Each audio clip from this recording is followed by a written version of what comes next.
Hey guys, this is Mr. Nightmare here, and we'll be reading a new Slenderman story called My Kinda Girl. Before we get started, please hit that like button, comment, subscribe to this channel if you guys want more creepypasta and fanfictions out there. And also, I will be leaving the link to the story in the description box below, if it's still online though. Anyway, let's get started.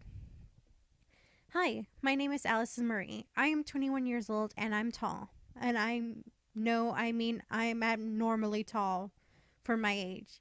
8 more inches and I would be 8 feet tall. I'm not ashamed of it. My family taught me to be proud of who I was. Mainly because my family is the reason why I'm so tall. The gene runs in the family, my dad's side of the family. My great grandfather was tall. My great grandfather was tall. And and my grandfather who was also tall, and my father who is tall. So I am, which means I'm kind of to be tall as well. I really do like being tall. My height is also made me intimidating. So there was no bullying in me for school. But there is one thing I didn't like about my height. It's hard for me to find and keep a boyfriend. Men these days don't want girls that are shorter than them. But every guy I met were too short for me. Some of them had to stand on their tippy toes just to kiss me. No man wants a girl. They want to snuggle just to struggle to kiss. So I had a lot of guys come and go in my life, but none of them got into my bed. Which either so I'm still a virgin. So my so-called friends tell me that I will find a man or I'm just going to die alone and a virgin.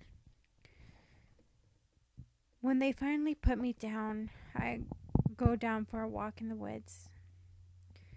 I heard stories of strange creatures killing people in these woods, but I hardly believe in ghost stories anymore. But people have been disappearing recently, and most of them were kids.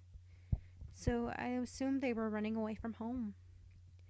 I walked down the usual path I used, then I noticed it was getting darker and darker, and I remember it raining in the forecast in the news this morning. But I didn't mind the rain, so I kept walking.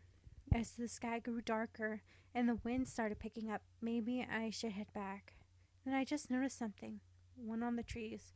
I walked closer and I saw a piece of paper on the tree. It was a picture of a face with an X for eyes, and it said, "It's always watching with no eyes." That didn't really make any sense to me, so I kept walking. Then I found another note. It says, "Don't look, or it will take you." Who writing these notes and what do they mean? I kept walking. It was getting darker. I found another note, but this one says, "Leave me alone."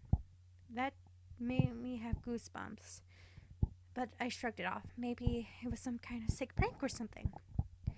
As I walked deeper into the woods, it got darker. I needed to take out my flashlight, and then I find another note. This one said of a drawing of pine trees and a man. Nothing scares me as I kept walking, shining my flashlight through the trees that had another note. But this one had a drawing of a man with a face in a suit saying "no" repeatedly on each side of him. As I kept walking, more notes started to appear on the trees. The next one was a drawing of the same man before, but it says "follows." The wind started blowing viciously as I saw a house in the distance. The lights were on, but they were dim. I assumed it was a hallway light. I walked towards the house. I saw equipment in the front yard, which told me that a family used to live here. I walked closer to the house and I saw trees on either side of the gate. Both trees had notes on them. My heart was racing. My blood turned cold. One of the notes said, "Help me." And the other one says, "Can't run." Thunderstruck made me jump. I ran to the gate and tripped over something. I felt to the floor and my flashlight cracked, but it didn't go out. Thank goodness. I stood and saw what tricked me. It was debris that was lifted on the sidewalk. I looked around the trees and saw posters of missing 10-year-old boy. It was dated back in 1950. Poor thing, I thought. If the poster was still up, they only mean one thing. They never found him. I remember my best friend, Randy, went missing when we were 9 years old. His mother vowed to never take down the posters that told him that he was missing. 12 years later, the posters are still hanging in her window. The worst part is that his father died never knowing that Randy is missing. I miss him. I really do. I walked to the front door and knocked. When I did, the door opened. It was never closed. I walked in and saw a beautiful sight. A couch and chairs were beautifully, and the furniture lit dimply in definitely French. The TV was huge, a flat screen that took up the entire wall. Who lived here must be wealthy. Hello? I called out, but got no response. Hello? I got caught in the storm. I need a place to stay for the night. Or at least a ride home, I said, but still no answer. Is anyone here? I called nothing. The house was dead quiet. I walked down the halls into the kitchen. There were pots and pans in the stove. I peeked into and saw spaghetti noodles in the pot and sauce in the pan.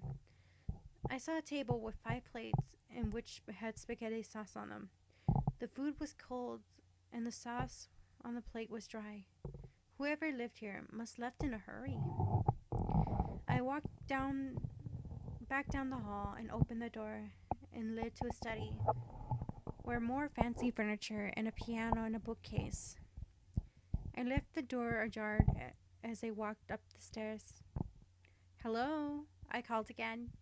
Once I reached to the top, I saw drawings on pine trees on the wall of the same man I saw in the notes. I looked into all the bedrooms. There were 3 children. There were 3 over children. One was a girl. On her door was painted red with Kate. On the front door was the parents. A queen-size bed with red velvet bedding laying in the middle.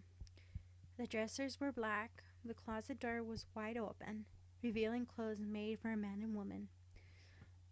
I looked on the nightstand into the bed and saw a picture of a loving family, a mother and a father with 3 children, 2 boys barely past the age of 12, and a teenage daughter who looked to be 15 or 16. She must be Kate. What happened to these people? Why did they leave in such a rush? Just as I finished my thoughts, I heard music.